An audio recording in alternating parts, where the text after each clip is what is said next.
नमस्कार, म हुँ अमीर कट्टेल अनि यो हो कार्यक्रम राम राज्य। कार्यक्रम राम राज्यमा हामी ती देशहरूको वास्तविक प्रगतिको कथा बताउँछौँ जहाँ कानुनी राज र विधिको शासन हुन्छ अनि यसले समृद्धि र अमन चयन दिन्छ। कार्यक्रममा हामीले विश्वका कैयौँ देशले विभिन्न क्षेत्रमा गरेका उत्कृष्ट कामबारे तपाईलाई मसिनोसँग बताउनेछौँ ताकि समृद्धि र समाजवादको राजनीतिक नारा लगाइरहेका नेपालका दलका नेता, कार्यकर्ता र आम नागरिकले राम राज्य अर्थात् आदर्श शासन व्यवस्था कस्तो हुँदो रहेछ भन्ने बुझ्न सकुन्। कार्यक्रमको दोस्रो एपिसोड ब्राजिलको हरित क्रान्तिमा केन्द्रित छ। यस कार्यक्रममा हामी कृषिको क्षेत्रमा ब्राजिलले 4 दशकमा गरेको अभूतपूर्व चमत्कारको नालीबेली बताउँदैछौँ। 4 दशकमा यहाँको कृषि उत्पादन 385% बढेको छ। जमिनको प्रयोग औसतमा 32% बढेको छ। विगतमा बाँझो रहेका जमिन अहिले हरियाली छन्। यो अमेजन जङ्गल हो। यसलाई पृथ्वीको फोक्सो भनेर पनि भनिन्छ। अमेजन जङ्गल मात्रै होइन, ब्राजिलमा अधिकांश हिस्सा वनले ओगटेको छ जसले मानिसलाई पल पलमा चाहिने अक्सिजन दिन्छ। अमेजन आसपास बस्ने ब्राजिलीको फोक्सो खुम्चिएको छैन, बरु पछिल्ला वर्षमा बाँकी दुनियाँको भोक मेटाउने गरी उनीहरूले परिश्रम गरिरहेका छन्।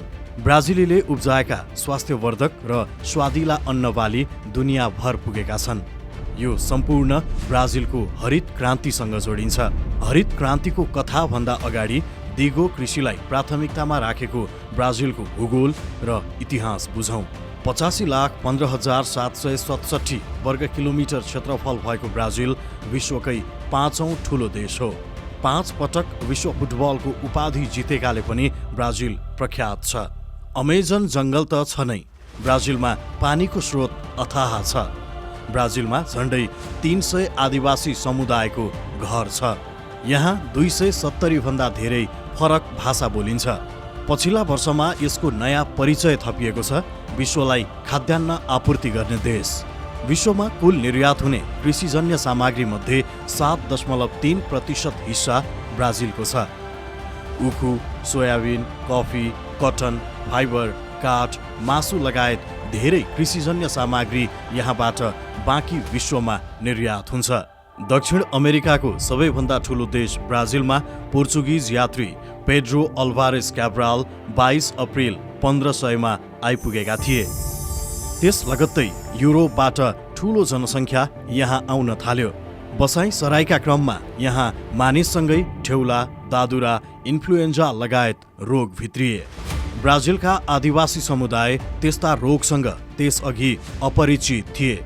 प्रकोप फैलिएपछि त्यससँग जुझ्न नसकेर धेरैको ज्यान गयो। युरोपबाट आएर बस्ती बसालेका मानिसलाई शासन गर्न पोर्चुगलले सन् 1549 सरकार बनायो। साल्भाडोर डी बाहियालाई राजधानी बनाइयो। Sao Paulo, Rio de Janeiro, Recife लगायतलाई व्यापारिक र सांस्कृतिक केन्द्रका रूपमा स्थापना गरियो। पोर्चुगलबाट यहाँ आएर बसेकाले उखु, कफी, सुर्ती र कटनको खेती गर्न थाले। त्यसअघि यहाँ यस्तो खेती हुँदैन थियो। यस्ता खेतीमा काम गर्नका लागि अफ्रिकाबाट दास पनि झिकाइयो। यी उत्पादनलाई युरोपमा लगेर बेच्नुपर्ने हुनाले सडक, पुल र समुद्रमा बन्दरगाह बनाइयो।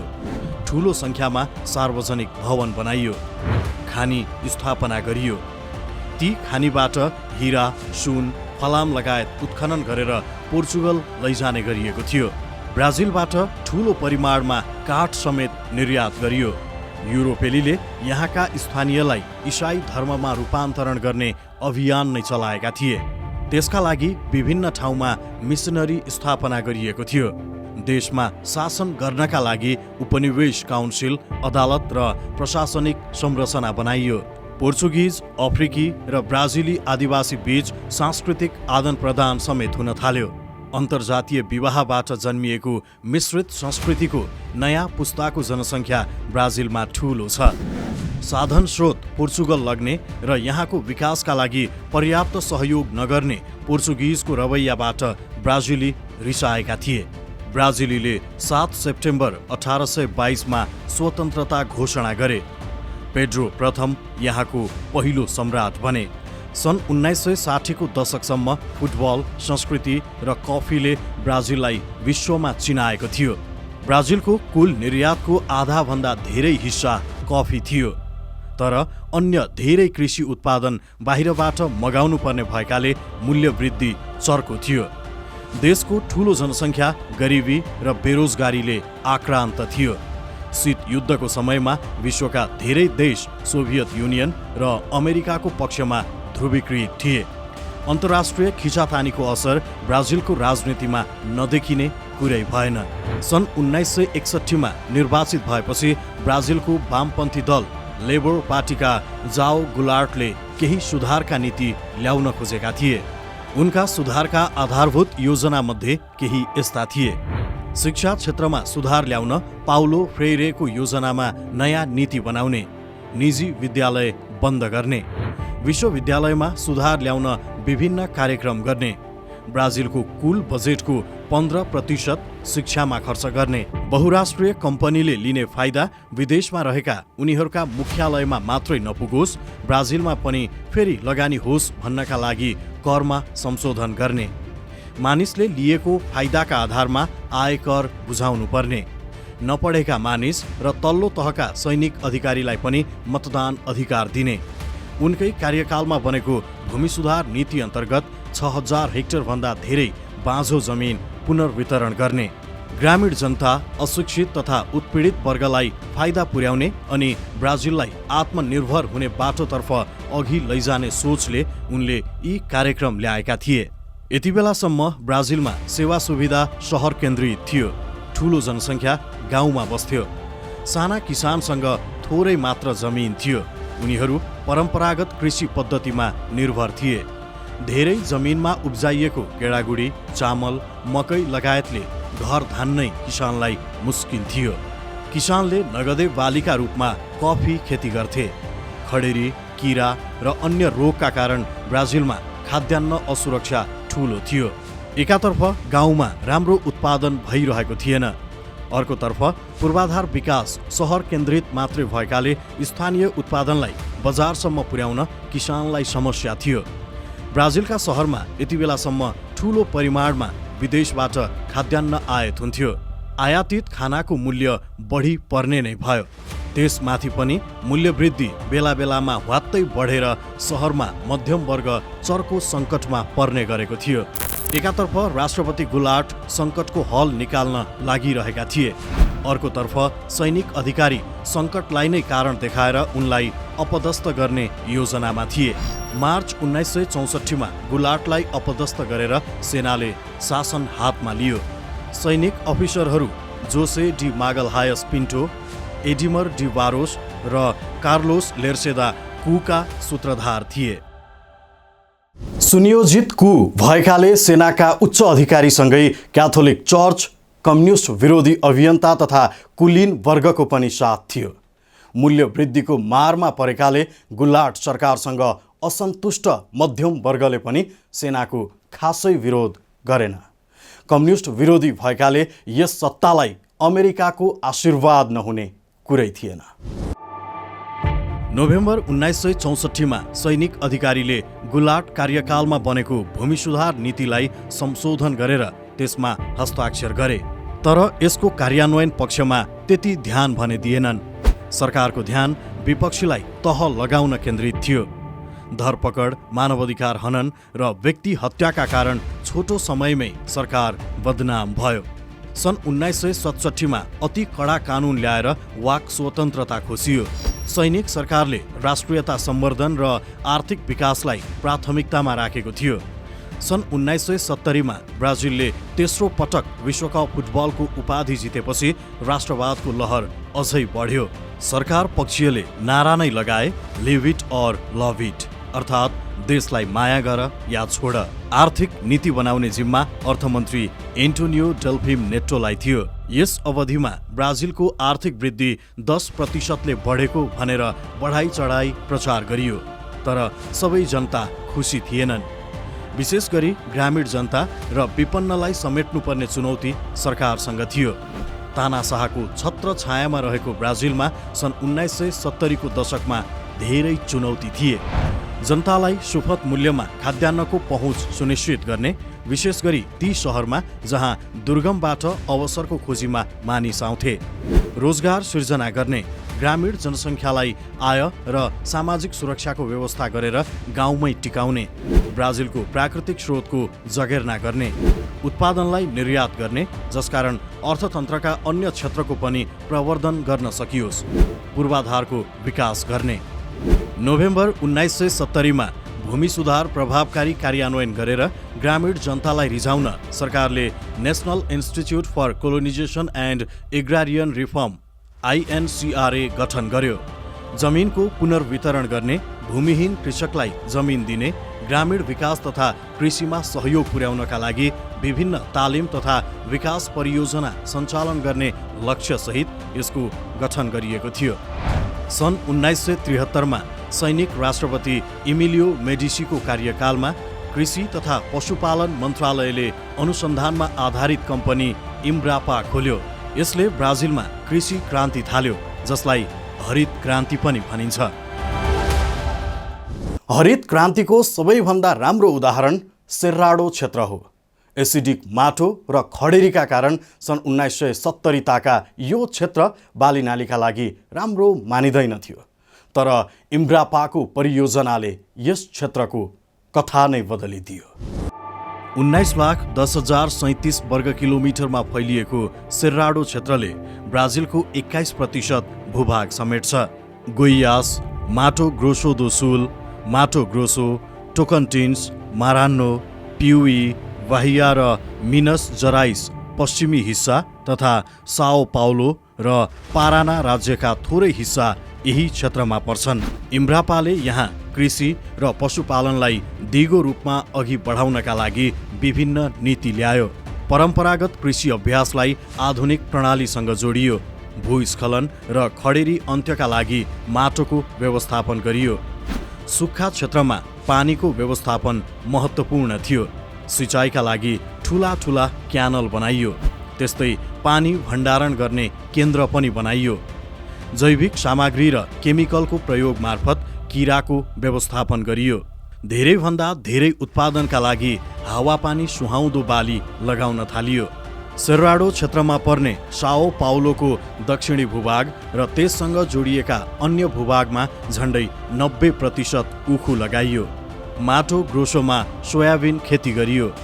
मौसमको अवस्था र प्राकृतिक प्रचुरताले कम लागतमै धेरै उत्पादन सम्भव भयो। सन् 1980 को दशकमा आइपुग्दा सोयाबिन, मकै र अन्न लगायत धेरै कुरामा ब्राजिल आत्मनिर्भर हुन थालिसकेको थियो। पशुपालन फस्टाइरहेकाले मासुमा पनि ब्राजिल आत्मनिर्भर थियो। सन् 1985 मा ब्राजिलमा सैनिक शासन ढलेर प्रजातान्त्रिक सरकार बन्यो। यसपछि इम्ब्रापालाई थप सुविधा सम्पन्न र प्रभावकारी बनाइयो। सन् 1990 ताका देशभित्रै उत्पादन बढेकाले स्वदेशी बजारमा खाद्यान्नको मूल्य घट्नु स्वाभाविक थियो। यति बेला ब्राजिलले विश्व बजारमा आफ्नो निर्यात पनि बढाएको थियो। खानाको मूल्य कम भएपछि सहरमा गरिब तथा मध्यम वर्गको टाउको दुखाइ हट्यो। यसपछि उनीहरूले अन्य कुरामा खर्च बढाउन थाले। शिक्षा, स्वास्थ्य लगायत अन्य क्षेत्रमा परिवारले गर्ने लगानी बढेर जाँदा अर्थतन्त्र चलायमान बन्दै थियो। तर सहरी कामदार वर्गलाई सस्तो मूल्यमा खाद्यान्न उपलब्ध गराउने र ग्रामीण उत्पादकको आय स्तर खस्कन नदिने काम आफैमा विरोधाभासपूर्ण थियो। किनकि सरल भाषामा बुझ्दा सहरमा उत्पादनको मूल्य घट्दा गाउँले किसानको आय घट्थ्यो। गाउँलेलाई समृद्ध बनाउने हो भने उत्पादनको मूल्य धेरै दिनुपर्ने थियो, जसको मूल्य सहरी जनताले चुकाउनु पर्ने थियो। यी दुवै काम त्यति बेला मात्रै एकसाथ सम्भव हुन्थ्यो जति बेला घरेलु बजार मात्र नभएर विश्व बजारमा ब्राजिलको उपस्थिति बलियो रहन्थ्यो। त्यही कारण ब्राजिलले आफ्नो निर्यात तीव्र गतिमा बढाउने गरी नीति बनायो। त्यसका लागि उत्पादकत्व वृद्धिसँगै बाली नालीको गुणस्तरमा पनि ध्यान दिन जरुरी थियो। पुराना प्रविधिलाई नयाँ प्रविधिले विस्थापित गर्यो। जमिनको अवस्था, तापक्रम लगायतलाई हेरेर उत्पादन बढाउने गरी आधुनिक प्रविधिको प्रयोग मार्फत उन्नत बिउ बिजन लगाउन थालियो। मौसमको अवस्था, प्राकृतिक स्रोत र किसानले गर्ने प्रविधिले उत्पादकत्व बढाउन मुख्य भूमिका खेल्छ। सन् 2024 को तथ्याङ्क अनुसार विश्व बजारमा कुल निर्यात हुने कृषिजन्य सामग्री मध्ये ब्राजिलको हिस्सा 7.3% छ। देशभित्र कुल गृहस्थ उत्पादनको 14% कृषिले ओगट्छ। कृषिसँग सम्बन्धित व्यवसाय समेत जोड्दा 28% हुन आउँछ। कृषिका लागि नमुना मानिएको सेर्राडो क्षेत्रमा ब्राजिलको कुल उत्पादन मध्ये झण्डै 60% उत्पादन हुन्छ। सोयाबिन खेती र पशुपालनका लागि यो क्षेत्र चर्चित छ। हरित क्रान्तिका पिता भनेर चिनिने नोबेल पुरस्कार विजेता नोर्म्यान बोरलगले सेर्राडो क्षेत्रमा हुने उत्पादन बारे बोलेका थिए। उनले यहाँको माटोमा यति धेरै उत्पादन हुने कुरा कसैले अनुमान नगरेको प्रतिक्रिया दिएका थिए, किनकि आज विश्वको झण्डै 22% सोयाबिन यही क्षेत्रमा उत्पादन हुन्छ। सेर्राडोमा ठूलो परिमाणमा मकै, कटन, उखु, कफी, सुन्तला, आँप, गोलभेडा, मरिच उत्पादन हुन्छ। यहाँ ठूलो संख्यामा गाई, कुखुरा र सुँगुर पालिन्छ। मासु निर्यातबाट पनि ब्राजिलले ठूलो रकम कमाउँछ।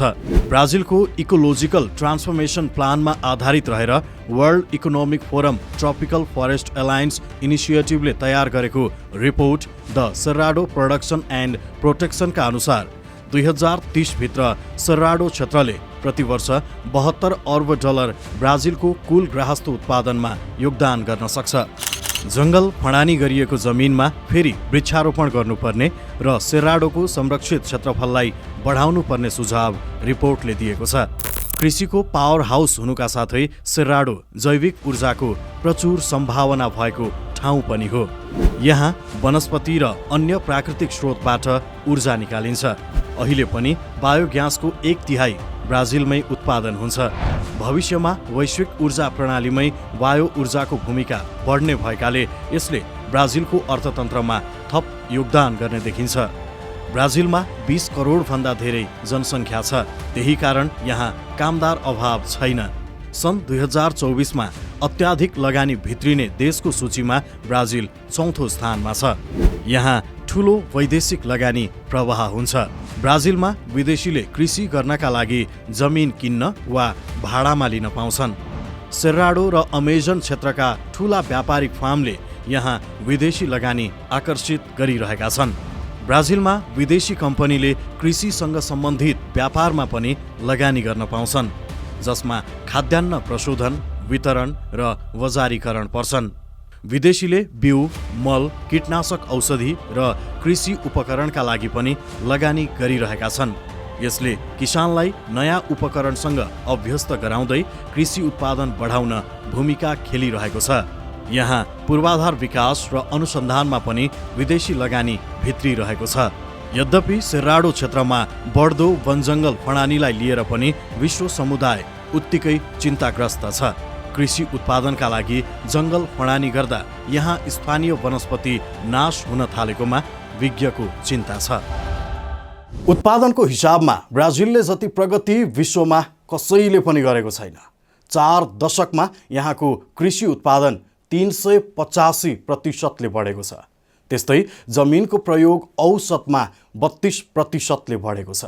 विगतमा बाँझो रहेका जमिन अहिले हरियाली छन्। प्रकृति र मौसमले पनि ब्राजिललाई ठूलो साथ दिएको छ।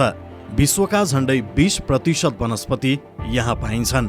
पानी प्रशस्त भएकाले सिँचाइ सुविधा उपलब्ध गराउन सहज छ। उखुमा ब्राजिल विश्वकै सबैभन्दा ठूलो निर्यातकर्ता हो।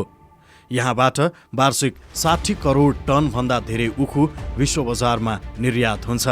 सोयाबिनमा ब्राजिल विश्वको पहिलो ठूलो निर्यातकर्ता हो।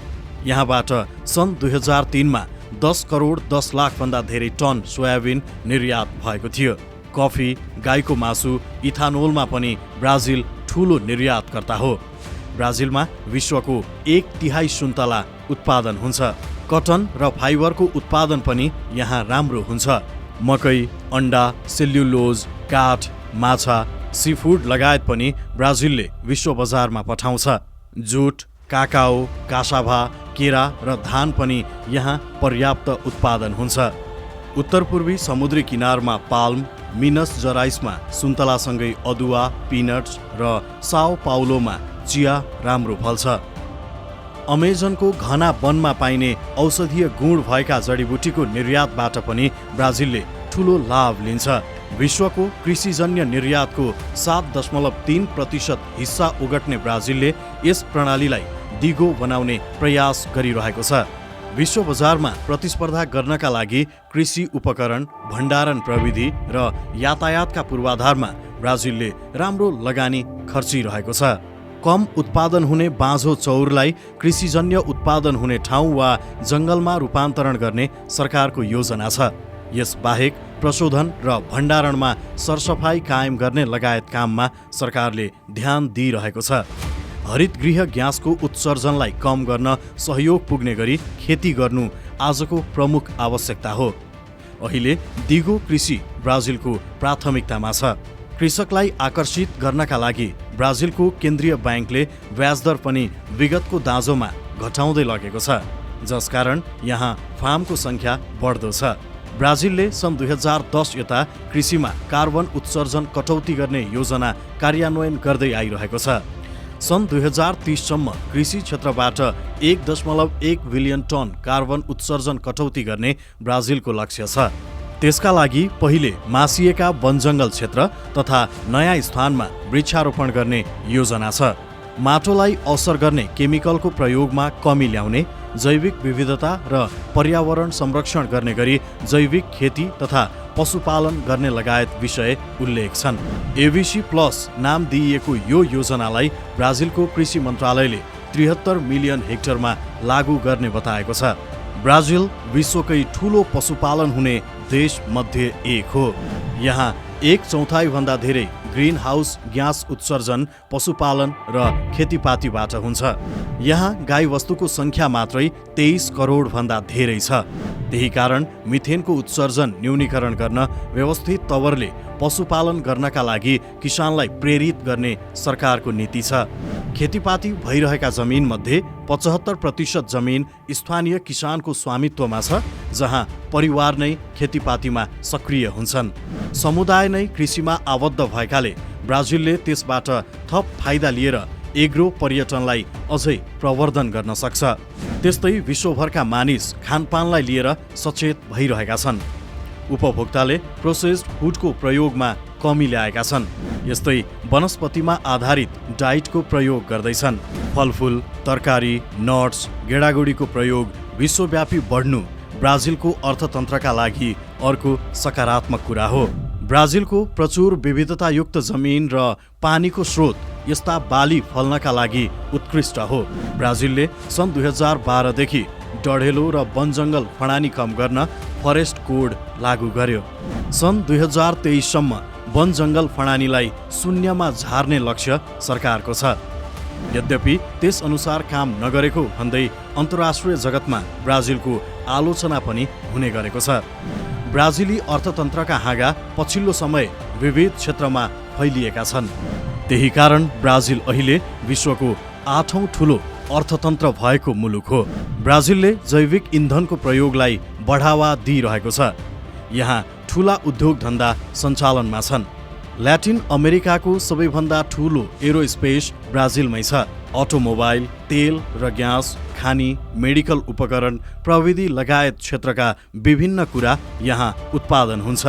ब्राजिलले अटो पार्ट्स, एयरक्राफ्ट, एरोस्पेस उपकरण, केमिकल र पेट्रोकेमिकल, मेटल, फर्निचर, टेक्सटाइल, जुत्ता, गहना र अन्य मेडिकल उत्पादनको निर्यातबाट पनि राम्रो रकम भित्र्याउँछ। युरोपेली युनियन र अमेरिकापछि विश्वमा कृषिको तेस्रो ठूलो निर्यातकर्ताका रूपमा ब्राजिलको परिचय छ। विश्वका धेरैभन्दा धेरै मानिसको खाद्य आवश्यकता पूरा गर्न यहाँका परिश्रमी किसान दैनिक खटिरहेका छन्।